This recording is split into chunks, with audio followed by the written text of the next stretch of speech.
following interview was recorded as part of an investigation into an unexplained event. The witness requested that their identity remain anonymous.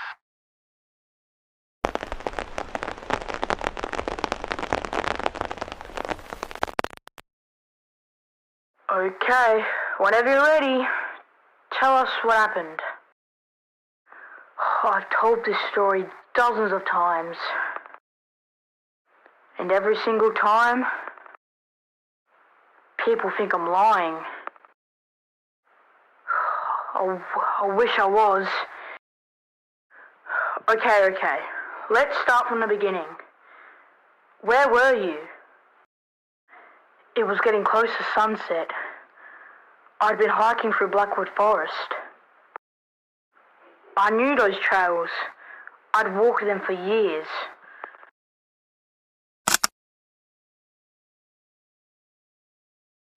Nothing ever happened there. That's why I wasn't worried.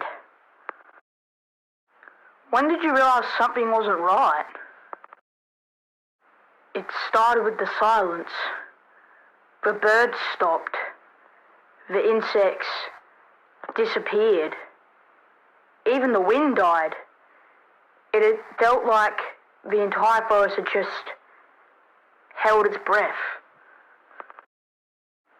I should have turned around, but instead, I didn't. What happened next?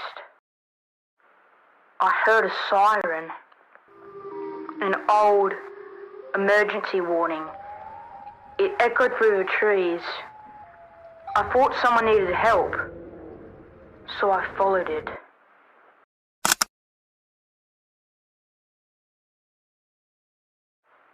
The more closer I got, the more stranger it sounded. It wasn't repeating, it was changing. What do you mean? 1 second, it was an emergency siren.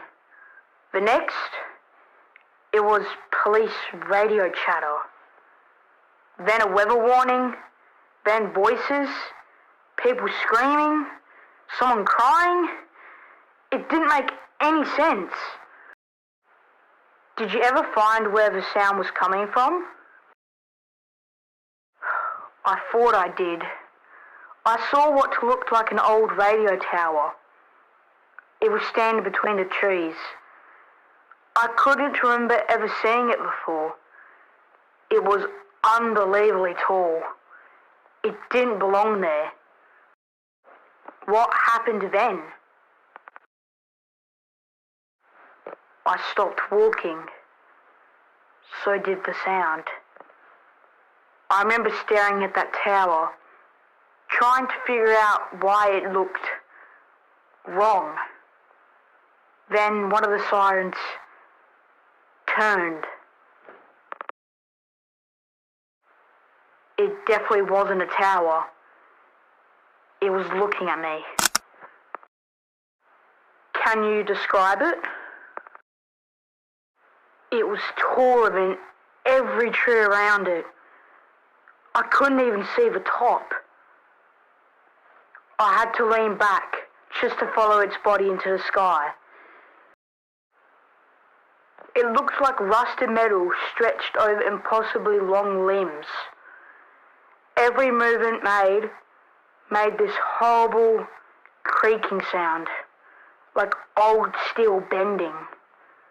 There were no eyes, no face, no mouth. Only those enormous sirens. And somehow, I knew it knew I was there. What did the sirens do? They started playing voices.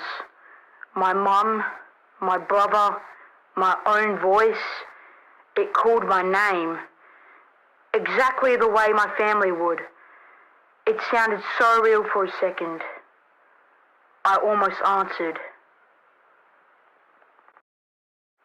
Then what? It took one step. I didn't hear its foot hit the ground. I felt it. The earth shook. It moved so slowly, but every time I blinked, it was closer. I couldn't understand how. Did it attack you? No. It didn't need to. It wanted me to follow it. It kept calling my name. It knew I'd listen. That's when I finally ran. Did you look back? I told myself I wouldn't, but I did. It wasn't behind me anymore. It was ahead of me. I still don't know how. How did you survive? I do not know. They found me the next morning, about 5 kilometers from where I'd entered the forest. My flashlight was missing, my watch had stopped, my phone battery was completely dead. I'd lost nearly 12 hours. I still can't remember where they went. Do you think it was real? I used to ask myself that every day. Until last week. What happened last week?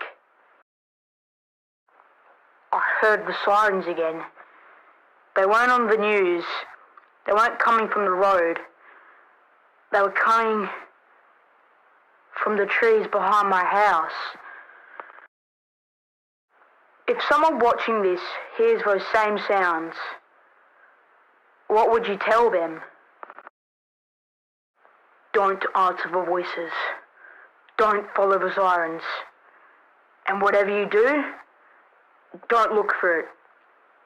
Because if you can hear it, it already knows where you are.